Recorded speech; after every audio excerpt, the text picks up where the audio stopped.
Let us travel back, not to the grand castles or bustling market towns of the medieval world, but to a place much smaller, much quieter, a hamlet forgotten by time. Here, nestled between rolling fields and patches of dense woodland, a handful of families lived out their days in simple harmony with the land. Their names are lost to us now, their stories unrecorded in chronicles or songs, but if we listen closely to the whispers of history, we can still glimpse how they survived, how they made their bread, mended their clothes, and found shelter in the humblest of ways. This is a story of ash, bread, and rainwater, the quiet, uncelebrated essentials of life for the medieval poor. It is a story of patience, of small comforts, and of the slow, steady rhythm of the seasons. Imagine, if you will, the first light of dawn creeping over the thatched roofs of a tiny hamlet, no more than 6 or 7 huts clustered together. The air is cool, damp with dew, and the only sounds are the occasional rustle of livestock stirring in their pens and the distant call of a cuckoo from the woods beyond. The huts themselves are simple structures, walls of woven hazel branches, daubed with a mixture of clay, straw, and animal dung to keep out the wind. The roofs are thick with thatch, patched and repatched over the years with whatever reeds or straw could be gathered from the nearby marshland. Smoke curls lazily from a hole in the roof, the last remnants of last night's fire, banked carefully to preserve the precious embers. Inside one such hut, a family begins to stir. There are no candles to light their way. Tallow is a luxury, saved for the darkest winter nights. Instead, the faint glow of the embers guides their movements as they rise from their straw-filled pallets, their bodies stiff from a night spent on the hard-packed earthen floor. The mother of the household reaches for a wooden bucket, its staves worn smooth from years of use. She steps outside, her feet bare against the cool earth, and makes her way to the nearest rainwater barrel. The water inside is not clear. It carries traces of leaves and dust from the roof, but it is clean enough for washing faces and hands, for soaking the handful of grain that will soon become their morning meal. Beside her, a child gathers a few dry sticks from the pile beneath the eaves, carefully feeding them into the hearth. There is no waste here. Every twig, every scrap of kindling has its purpose. Breakfast is not a feast. A small clay pot is placed near the fire, filled with water and a handful of coarse barley. Perhaps, if the harvest was good, there is a pinch of salt. The mixture simmers slowly, thickening into a thin porridge, a humble but filling start to the day. While the pot warms, the father of the household takes a worn wooden bowl from a shelf, brushing away a few grains of last night's meal, still clinging to its edges. Bowls like these are treasured possessions, carved from a single piece of wood and smoothed over years of use. There are no replacements to be had easily. Every object in this home has been made by hand, repaired by hand, and will one day be passed down to the next generation. And so, as the sun climbs higher in the sky, the family gathers around the hearth, sharing the warmth, the food, and the quiet companionship of another morning in their forgotten corner of the world. As the morning sun climbs higher, the family steps out of their hut and into the open air. The hamlet is awake now. Neighbors call quiet greetings to one another, their voices carrying softly across the dew-damp grass. The day's work is about to begin, and it is work that has not changed for generations, the tending of the fields. The land around the hamlet is divided into narrow strips, each family working a few scattered plots. There are no fences here, only low mounds of earth and the occasional boundary stone to mark where one strip ends and another begins. The fields are not flat, and even like those of a lord's domain, they follow the natural rise and fall of the land, shaped by centuries of careful, weary hands. The soil is heavy with last night's rain, and as the father of the household kneels to inspect it, his fingers press into the dark earth. It is good land, not rich, not easy, but enough. Enough to grow the barley and oats that will keep his family alive through the winter. Enough to grow a few peas and beans, perhaps even a handful of flax for spinning into thread. The tools of the medieval peasant were few and simple, yet each one was vital. From a rough wooden rack beside the hut, the father takes a heavy iron hoe, its blade worn thin from years of scraping away weeds and breaking clods of earth. The handle is smooth with use, polished by the grip of countless hours of labor. Beside him, his eldest son carries a wooden fork, its tines carved from the sturdy branch of an oak. It is not a tool for deep digging. That would require a heavier iron spade, a rare and costly possession, but for turning the loose topsoil, for spreading manure, for the small, endless tasks that keep a field alive. There is no hurry in their movements, no frantic rush. The work of the field is slow, methodical, a dance repeated day after day, season after season.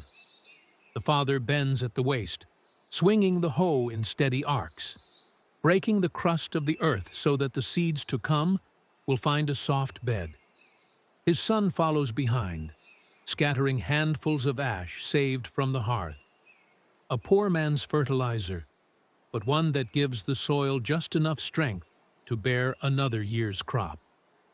Nearby, the mother and younger children move along the edges of the field, gathering stones.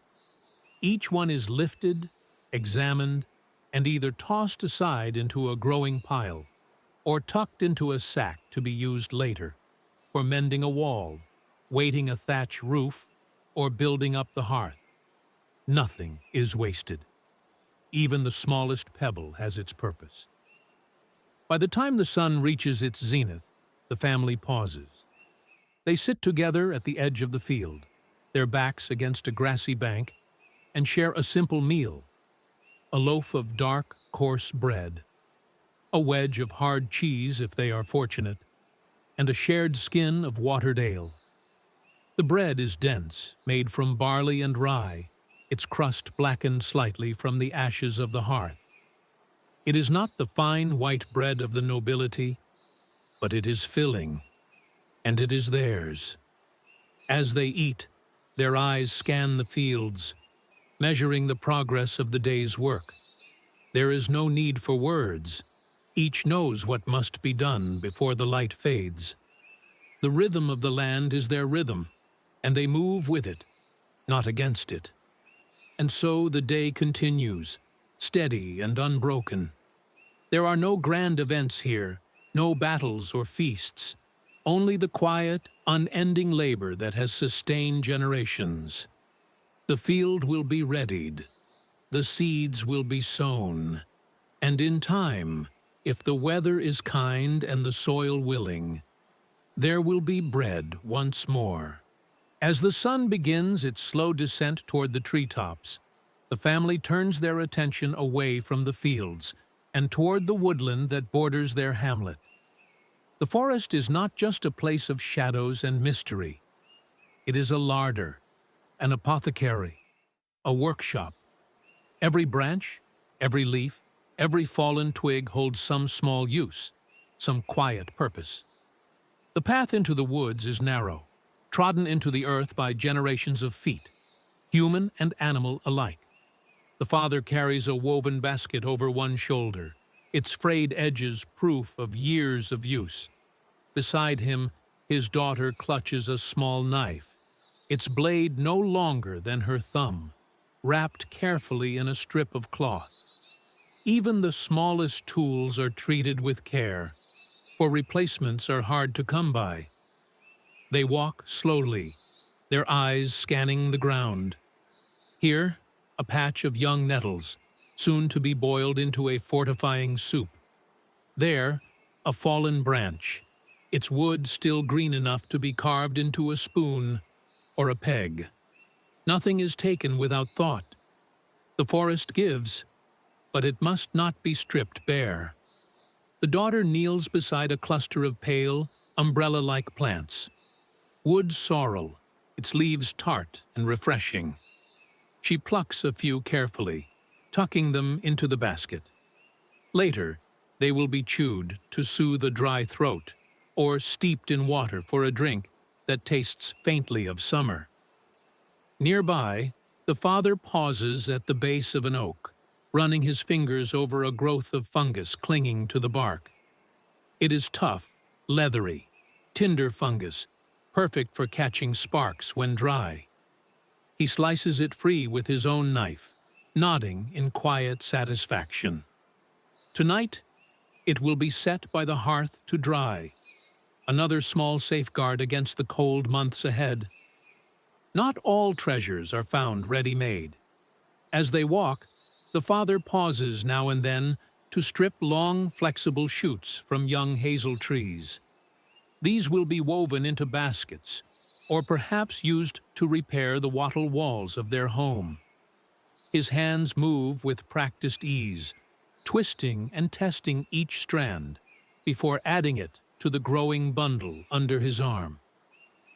Meanwhile, his daughter gathers fallen acorns, her fingers brushing away the damp leaves that cling to them. These, too, have their use. Once leached of their bitterness in running water, they can be ground into a coarse flour. It will not make fine bread, but it will fill hungry bellies when the grain runs low. As the light begins to fade, they turn back toward the hamlet, their basket heavier now. The mother meets them at the edge of the clearing, her own arms full of kindling gathered from the fallen branches at the wood's edge. Together, they sort their haul, mushrooms to be dried, greens to be boiled, roots to be stored in the cool darkness beneath the hut's floor. Inside, by the glow of the hearth, the daughter carefully wraps a handful of yarrow leaves in a scrap of cloth. Her grandmother taught her how to steep them into a tea that eases fever, and she knows better than to waste even a single leaf.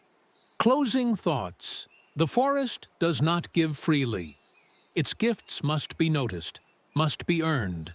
But for those who know how to look, how to listen, it offers just enough: medicine for the sick, dye for the wool, tinder for the fire. And so, as the last light fades behind the trees, the family rests, content in the knowledge that today, like yesterday and tomorrow, they have found what they needed. As evening settles over the hamlet, the last golden light of day gives way to the flickering glow of the hearth. The air inside the hut is thick with the scent of wood smoke and damp wool, a comforting weight after hours spent in the fields or forest. Now comes a different kind of work, slower, quieter, but no less vital. The work of turning raw fleece into thread, and thread into cloth. The mother of the household kneels beside a basket of raw fleece, her fingers working through the tangled mass. The wool is coarse, matted with dirt and lanolin, shorn just weeks ago from the backs of the hamlet's few sheep. She picks out twigs and burrs, her hands moving steadily, separating the clumps into lighter, airier handfuls. Next to her, a clay pot sits half buried in the ashes at the edge of the hearth, filled with water gone murky from the washing of wool. She dips a handful in, squeezing it gently, letting the warmth loosen the grease. Clean wool is easier to spin, and though the water will never run entirely clear, it is enough. Now the real work begins. From a niche in the wall, she retrieves her spindle, a simple wooden shaft weighted by a whirl of fired clay. It is an ancient tool, unchanged for centuries, yet in her hands it becomes something alive. She draws out a strand of wool, twisting it between thumb and finger, then sets the spindle spinning with a flick on her wrist. The rhythm is hypnotic. Pull, twist, drop, wind. Again and again, her fingers feed the wool as the spindle twirls, the fibers locking together into a thin, uneven thread. There is no hurry. A good spinner knows that patience makes strong yarn, and strength is what matters when every scrap of clothing must last years. Not all spinning happens by the fire. In the corner of the hut, a child practices with a drop spindle of their own, their movements clumsy but determined. The mother smiles but does not interfere. Learning comes with time, and even a poorly spun thread has its uses. Perhaps it will be woven into a sack for grain, or used to mend a tear in an old tunic. Nearby, the father works at the family's small loom, a simple frame of wood lashed together with willow withes. The warp threads hang taut, and with a wooden shuttle, he passes the weft back and forth, back and forth. The cloth grows slowly, inch by inch, a patch of rough homespun that will one day become a shirt, a blanket, or a sack for carrying oats to the mill. Cloth is never discarded. A torn tunic is patched with scraps of older tunics, the stitches small and careful. A worn-out blanket is unraveled, its yarn reused to knit stockings or weave a belt. Even the smallest remnants are saved, tucked into a pouch for later use, perhaps to stuff a pillow or to bind a wound. As the fire burns low, the mother holds up a finished length of cloth, running her fingers over the uneven surface. It is not fine linen, not smooth like the fabrics traded at distant markets, but it is warm. It is theirs.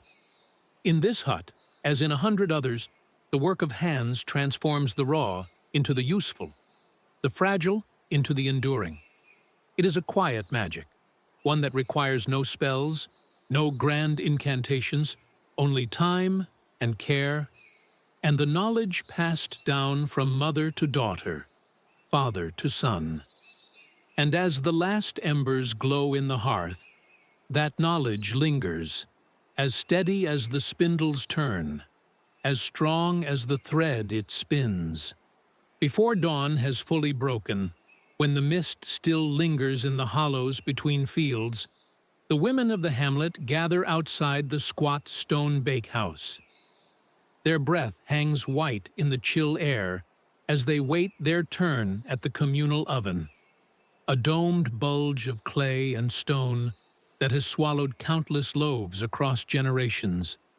Today, as on most days, they will transform their hard-won grain into the dark, dense bread that sustains their families. The journey from field to loaf began days earlier, when the last precious sacks of barley and rye were carried to the village mill. There, under the groaning weight of the millstone, the grain was ground, not to fine flour like that of nobles' tables, but to a coarse meal flecked with bran and husk. Every family pays a portion of their grain for this service, watching carefully as the miller measures his toll. Nothing is given freely in this world. Now, in the dim light of the bakehouse, the women sift through their flour with practiced fingers, picking out the occasional pebble or straw that escaped the winnowing. A child crouches nearby, grinding a handful of dried beans between two small stones. This, too, will be added to the dough, stretching the grain just a little further. In a worn wooden trough, the mixing begins. Water, drawn from the village well, and warmed slightly by the oven's residual heat, is poured over the flour. No yeast is added. Instead, a lump of sourdough starter is crumbled in, saved from last week's baking and kept alive in a clay pot beneath damp cloth. The women knead not with haste, but with the steady rhythm of those who have performed this rite since girlhood, their knuckles pressing into the sticky mass until it sighs and softens under their hands. The dough is left to rest near the oven's warmth, covered with linen sacks that have seen more seasons than the youngest baker. As it rises, the women trade quiet words, news of a pregnancy, worries about the coming winter, an old story about the baker's ghost said to linger near the grain stores. Their laughter is low, like the murmur of the dough itself. When the communal oven reaches the right heat, tested by tossing in a handful of flour that browns just so, the loaves are shaped. Not the round, plump breads of illuminated manuscripts, but flat, oblong slabs that will bake evenly and store well. Each woman marks her loaves with small cuts from her personal knife. 2 lines for widow Elfgifu, a cross for the family by the elder tree. The baker, her forearms wrapped in rags against the heat, uses a long wooden peel to slide the loaves onto the oven floor. The dough hits the hot stones with a hiss, the smell of roasting grain rising like a prayer. For the next hour, the women sit in companionable silence, their faces glowing in the oven's light as they mend sacks or spin wool, their work never truly done. When the loaves emerge, their crusts are nearly black, their dense interiors the color of damp oak leaves. They will keep for weeks if stored properly, though few last that long. One warm loaf is broken open immediately, its steam carrying the faint tang of sourdough and wood smoke. A smear of last autumn's preserves, made from windfall apples and foraged berries, is passed around on a wooden spoon. This small luxury is eaten slowly, with closed eyes, as the first birdsong of morning filters through the open door. The rest of the bread is wrapped in clean cloths, some to be eaten today with peas pottage, others to be hung from the rafters at home, safe from mice. As the women leave, each places a single crust on the stone beside the oven, an offering to the spirits of the grain, as their mothers did before them. In this humble bakehouse, as in countless others, the alchemy of survival repeats itself day after day. Grain becomes flour, flour becomes dough, dough becomes life itself. There are no grand feasts here, no spiced delicacies, only the quiet satisfaction of bread earned by sweat and time, shared in the pale light of dawn. On the banks of the hamlet's slow-moving stream, where dragonflies skim the water's surface and willow branches trail their fingers in the current, another ancient craft unfolds. Here, the women transform the tough stalks of last summer's flax into something soft, something precious, linen. The work began months earlier, when the flax was pulled from the earth, not cut, but uprooted to preserve every precious inch of fiber. The bundled stalks soaked for weeks in the still backwaters of the stream, their woody stems softening as bacteria worked unseen. Now, retrieved from their watery grave, they lie heaped like silvered bones on the bank, smelling faintly of earth and fermentation. An elderly woman, her back bent from decades of this labor, tests a stalk between her fingers. Satisfied, she nods to the others. The retting is complete. The flax is ready to be broken. Wooden breakers, simple tools with hinged jaws, crush the decayed stalks again and again. With each crack, the brittle outer sheath falls away. leaving behind the silky inner fibers. The women work in pairs, their movements synchronized by long practice, their forearms dusted with flax chaff that glitters in the sunlight. Next comes scutching, beating the fibers with blunt wooden blades to remove the last stubborn bits of stalk. The thwack of paddles against wood echoes up and down the stream, a staccato counterpoint to the water's song. Children dart between the workers, gathering the discarded herds to use as tinder or animal bedding. Nothing is wasted. Now the flax passes through the teeth of the hackling comb, a fearsome-looking tool of iron spikes set in wood. Drawn through again and again, the fibers are split, straightened, and finally separated into smooth, pale strands. The younger women grimace as the comb tugs at their sleeves. The older ones smile, remembering when their own hands bore the scratches of apprenticeship. What remains is line flax, fine enough to spin into thread that will become the hamlet's best cloth.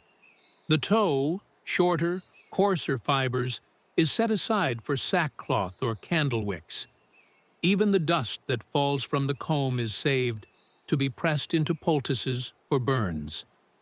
As afternoon shadows stretch across the stream, the spinning begins.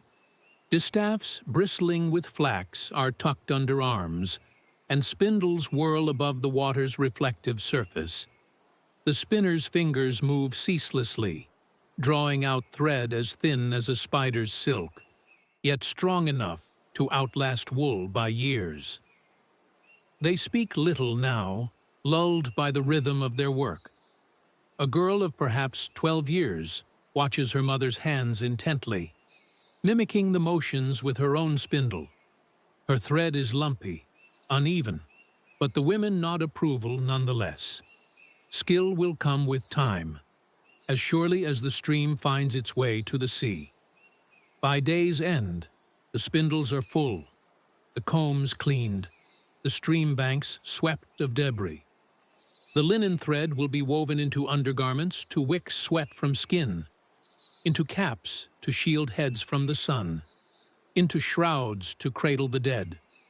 It is a humble luxury, hard won from stubborn stalks and patient hands, yet in this hamlet, where little is soft, the whisper of linen against skin is a small, sustaining grace. Beyond the hamlet's cleared fields, where the forest grows dense and the paths narrow to animal trails, a column of smoke rises day and night. Not the quick, hungry smoke of a hearth, but a slow, blue-tinged curl that smells of earth and embers. Here, at the edge of the wild, the charcoal burner tends his mound, a solitary figure moving through the haze like a spirit of the woods. The work began days earlier, with the careful selection of wood, not green saplings, but seasoned oak and beech, cut into uniform lengths. These the burner stacked in a precise dome, leaving a hollow center like a wasp's nest. Each layer was covered with damp leaves, then a thick blanket of soil patted down with the back of his shovel. Only a few air holes remain, their placement a secret passed from father to son. Now the mound resembles a giant molehill, its surface cracked here and there by the heat within. The burner circles it slowly, pressing an ear to the soil as if listening to the earth itself. Satisfied, he plugs another hole with a clod of dirt. The fire must breathe, but not too freely. For 7 days and nights, the burner does not sleep more than a few hours at a time. He dozes in a lean-to built of pine boughs, his face streaked with soot, waking often to adjust the smoldering heart of his kiln. The villagers claim he converses with spirits in the smoke, but in truth, his only companions are the owls that call across the clearing, and the occasional fox that noses at his food pouch. His meals are simple, Black bread hardened further by the fire's radiant heat, a wedge of cheese wrapped in dock leaves, sips of sharp cider from a leather flask. He eats with dirty hands, the charcoal dust seasoning every bite. On the seventh morning, when the mound's heat has faded to a whisper, the burner begins the delicate work of extraction. With a wooden rake, he scrapes away the soil layer by layer, revealing the blackened treasure beneath. The wood has not turned to ash, but to something purer, lightweight, porous charcoal, each piece ringing like pottery when tapped. Children from the hamlet appear as if by magic, drawn by the promise of odd-shaped fragments they'll use to scratch drawings on flat stones. The burner chases them off with mock growls, but not before slipping a piece to his nephew, a boy already learning to judge wood by the smell of its smoke. The best pieces are packed into sacks woven of rye straw, their contents destined for the blacksmith's forge, where they'll burn hot enough to soften iron. Lesser grades go to the tanner for drying hides, or to the cottagers for winter fuel that burns clean in cramped huts. A few choice lumps are tucked into the burner's own pocket. These will become the pigment for a village woman's ink, or the lining of a curing pit for the autumn's last ham. As the burner shoulders his empty shovel and starts the long walk back to the hamlet, he leaves behind only a circle of scorched earth. By next spring, ferns will unfurl here, their roots fed by the ashes. The forest remembers, even when men forget. Charcoal leaves no grand monuments. It exists only to be consumed, to vanish into the heat of other crafts. Yet, without these blackened bones of trees, there would be no nails for roofs, no scythes for harvest, no locks for the few precious things worth securing. The burner knows this as he trudges home, his boots gray with the dust of his trade. He is the unseen keeper of fire itself. In the shade of the hamlet's lone elder tree, where the air smells of damp earth and crushed greens, the oldest woman in the village stirs a pot suspended over a low fire. The liquid within is no ordinary broth. It is a living hue, brewed from roots, bark, and the secrets of generations. Here, in this unassuming cauldron, sheep's wool becomes the color of autumn leaves, of twilight skies, of the first violets peeking through snow. The dyer's work begins long before the pot is hung. In spring, she collects woad leaves, their blue potential locked within their veins. In summer, she gathers madder roots, their rusty red hidden beneath the soil. Autumn brings the golden blooms of weld, and winter, the soot-blackened husks of walnut shells. Even the mosses clinging to the north side of stones have their use. Boiled with iron-rich water, they yield a murky green as deep as the forest pool. Her granddaughter trails behind her on these gathering trips, learning to spot the right plants by the shape of their leaves, the smell of their stems when crushed between small fingers. "Not this one," the old woman murmurs, gently prying a misidentified root from the child's hand. "That's hemlock. It steals the breath before it steals the pain." Now, as the pot simmers, the dyer adds fistfuls of crushed madder root, the powder staining her knuckles orange-pink. Next comes a cup of stale urine, saved for weeks in a sealed jar behind her hut, its ammonia binding the color to the wool. The smell is sharp, but the women working beside her do not flinch. They know this alchemy requires both patience and unpleasantness. She tests the dye's strength by dipping a lock of undyed wool, squinting at the result. Satisfied, she nods, and the others lower their skeins into the pot. the wool drinking greedily at the colored broth. They stir not with haste, but with the slow, even turns that ensure the hue will hold through countless rains and washings. Not all colors come straight from the pot. Some reveal themselves only after meeting other substances. A skein pulled early from the woad vat, when aired, shifts from murky yellow to the blue of a midsummer sky. Another, dipped first in madder, then in iron-rich water, emerges not red, but a deep, solemn purple, the color of Lenten vestments, of ripe blackberries moments before rot. The dyer keeps her modifiers in small clay jars, alum for brightening, iron for darkening, wood ash for shifting hues toward gold. Her granddaughter watches, wide-eyed, as a length of yarn the color of weak tea is plunged into an ash solution and emerges the warm gold of haystacks at harvest. By late afternoon, the dyed wool hangs from willow branches, dripping onto stones stained with the ghosts of 1,000 previous dyeings. The women step back to admire their work. Skeins of crimson from bedstraw roots, green from onion skins overdyed with woad, a singular precious strand of pink coaxed from lichens scraped from churchyard gravestones. The dyer runs a hand over her granddaughter's hair, leaving behind a faint smudge of blue. "This," she says, "is how we make our world beautiful." The child grins, already planning which hue she'll choose for her first hand-spun thread. In a life woven from shades of brown and gray, these colors are more than adornment. They are defiance. A red sash says its wearer bartered an extra sack of grain for madder. A blue hood whispers of a daughter's patient woad harvest.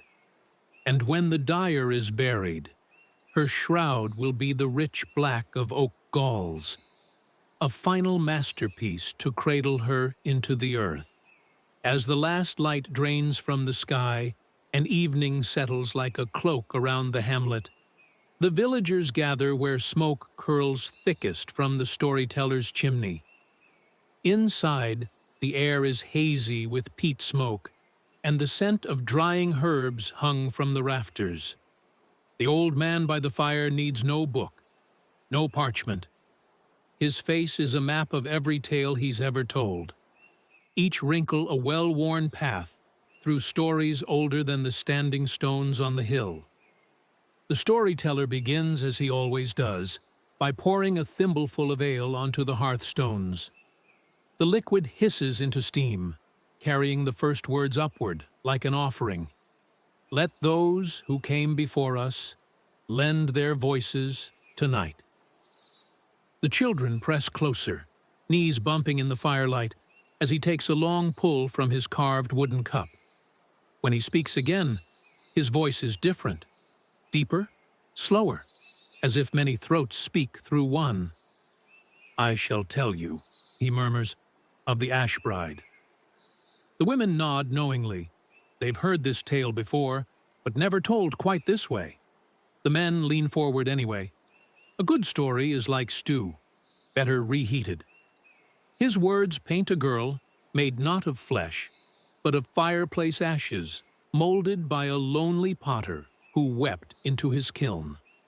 They trace her footsteps, how she left sooty prints on the linen sheets of the Lord's Son, how she cooked porridge that never burned, how she vanished every spring when the hearths went cold. The rhythm of his telling matches the crackle of the fire, now leaping bright with her laughter, now sinking low as she fades. A toddler interrupts to ask why the Ash Bride didn't simply stay by the fire. The storyteller doesn't chastise. Instead, he tilts his head as if listening to the unseen audience around them. "Because all things must return to their nature child, even stories." Not all tales are spoken aloud. When the storyteller's voice grows hoarse, The basket maker takes up the thread, her fingers never pausing their work as she recounts how the river stole her great-grandmother's best knife and returned it 3 springs later, wedged in the jaws of a pike.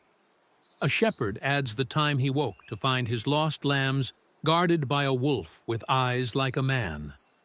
These are not polished tales, but lived ones, rough as uncarded wool, heavy with the grit of truth.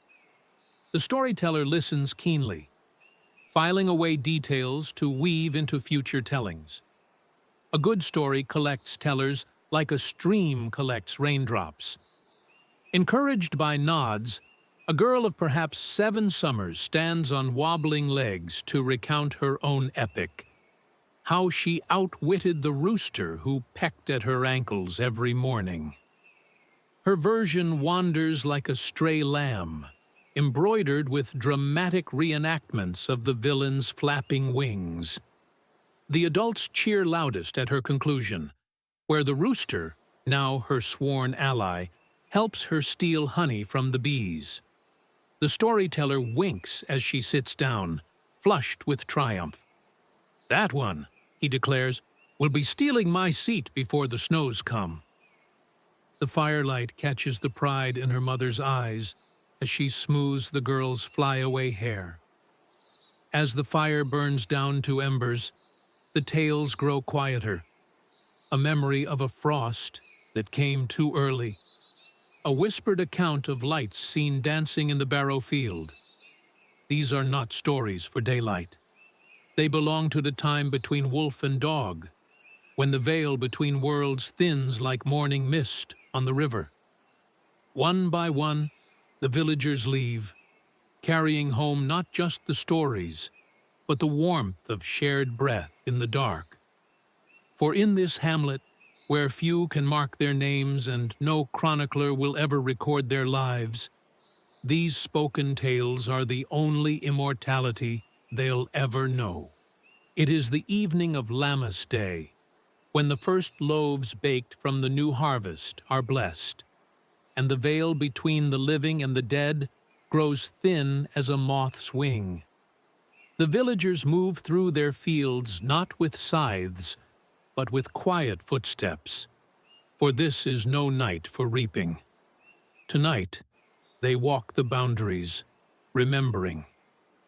They move in silence at first, the blacksmith with his hammer slung at his belt, the weaver with a strand of undyed wool wrapped around her wrist, the charcoal burner still smelling faintly of smoke.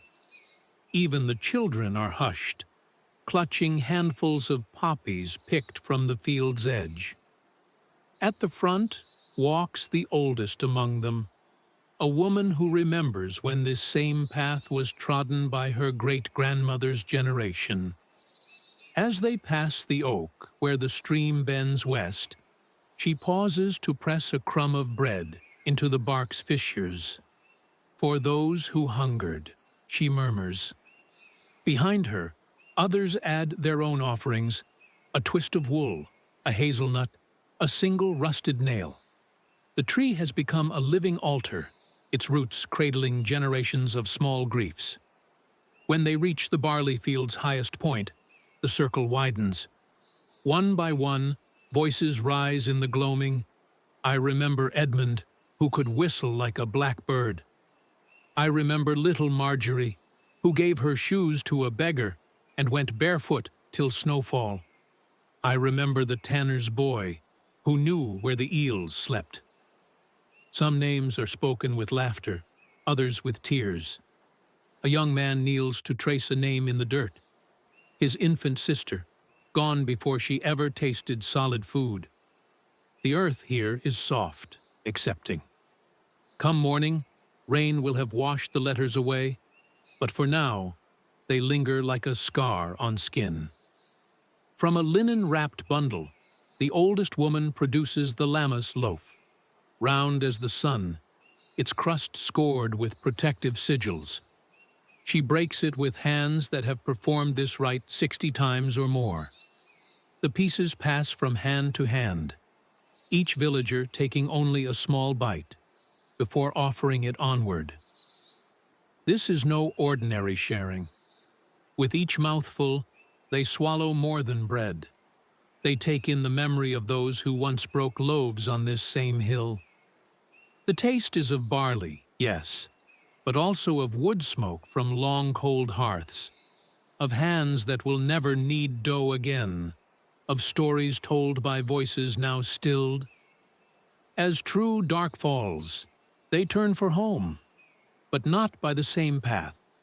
Tonight, they walk the field's perimeter widdershins, against the sun's daily journey, a silent plea for the year not to turn too quickly toward winter.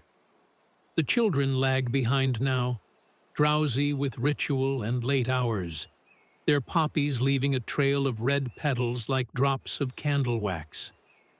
At the edge of the village, the procession pauses one last time. The blacksmith raises his hammer. The weaver ties her wool strand around a fence post. The charcoal burner scatters a handful of black dust across the path. These are not farewells, but markers. Ways for the remembered dead to find their way home should they wish to visit. And so the wheel turns. The barley will be cut tomorrow. The bread ovens fired anew. Life, as it always does, will rush forward in a torrent of chores and seasons. But for this one night, in this forgotten hamlet where history leaves no monuments, the past walks hand in hand with the present, not as a shadow, but as a companion. And high above, the same stars that once watched over ash-darkened hearths and linen-weaving hands shine down unchanged, bearing witness to the small, sacred act of remembrance. Thus ends our journey through the forgotten hamlet, where ash became sustenance, where rainwater quenched both thirst and soil, where every ordinary thing held extraordinary meaning. May your dreams be as peaceful as a thatched roof under summer rain, as comforting as hearth-warmed bread, as enduring as the stories we tell when the fire burns low.